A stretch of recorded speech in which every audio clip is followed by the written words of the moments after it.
In the second episode, we get a quick glance at Jo and her clan's life, painting a pic that ain't much different from our own, just sprinkled with some spy stuff and risks. Jo and her dude, Neil, might have different jobs, but they're both playing the same deadly games. Nobody could have missed Cruz's shine in the first act of Special Ops, Lioness, and we all knew she was gonna knock it out of the park as a hotshot agent. What happened in Special Ops Lioness Episode 2? The second show, with a cool name The Beating, kicks off with Jo having a chill chat with Caitlin Meade, her CIA boss. They're gabbing about Jo's latest spy chase, the one with Kamal Amrohai, a businessman with a few dirty secrets, mainly his connections to some mean groups. Jo lets out that her newest rookie, Cruz Manuelos, has managed to get in with her target, Aaliyah Amrohai.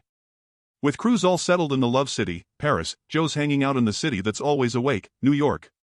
Even though Meade gives Jo control of the job, she drops a hint Jo's way about the risks of keeping her new agent too close to the mark.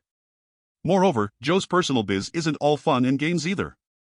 Meade throws a sneaky poke at Jo's family situation, hinting at a dark past hovering over them.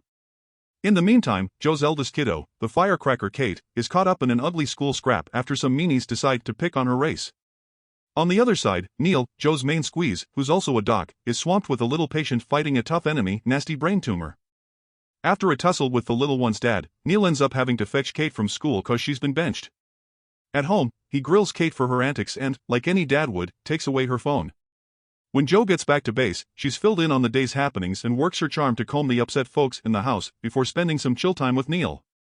However, their cozy time is cut short as their jobs pull them away.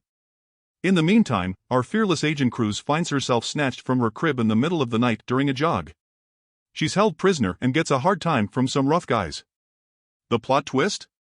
Jo's the brain behind Cruz's capture. She's giving Cruz a tough time in a SEER, survival, evasion, resistance, and escape, test. Jo makes it simple for Cruz, it's just a matter of time before her cover is blown and she'll be under the spotlight, getting grilled for info. So, Jo wants to find out just how much Cruz can take before she cracks to plan any possible rescue mission. After a quick trip down memory lane about Cruz's past, Jo leaves her to more pain.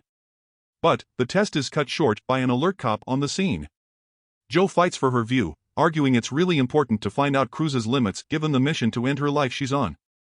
However, she eventually backs off on the test and takes Cruz away to the hideout where the rest of her Lioness program crew are holed up.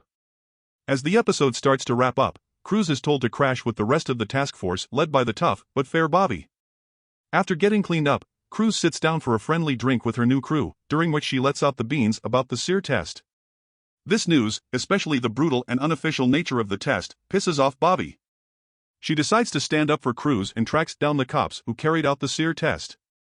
They find them at a local pub and, showing support, Bobby and her team start a fight with the cops.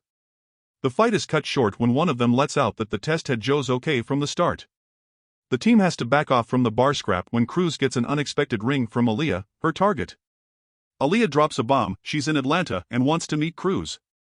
Cruz tries to dodge the meeting with the excuse of a car crash, but Aaliyah's not buying it and gets Cruz to agree to meet her. This fast phone talk suggests that Cruz has played her cards right so far, her cover's still good and she's managed to get on Aaliyah's good side. However, Jo's hardcore moves could throw a wrench in the works, especially if she keeps pushing Cruz to her limits. As the show ends, it hints at the chance of Cruz getting closer to the team's big target, Aaliyah's dad Kamal. But it also underlines the building buddy feeling between Cruz and her new team. The show drives home the truth of Cruz's job, she's walking a tightrope and, just like Jo's last rookie, she might not make it out alive if her cover is blown. While Jo looks really focused on protecting her rookie, she's also fully aware of the threat they're up against, turning this job into a risky spy game. It'll be cool to see if Cruz's growing friendship with Bobby and the others will be a help or a pain in the risky spy game she's caught up in.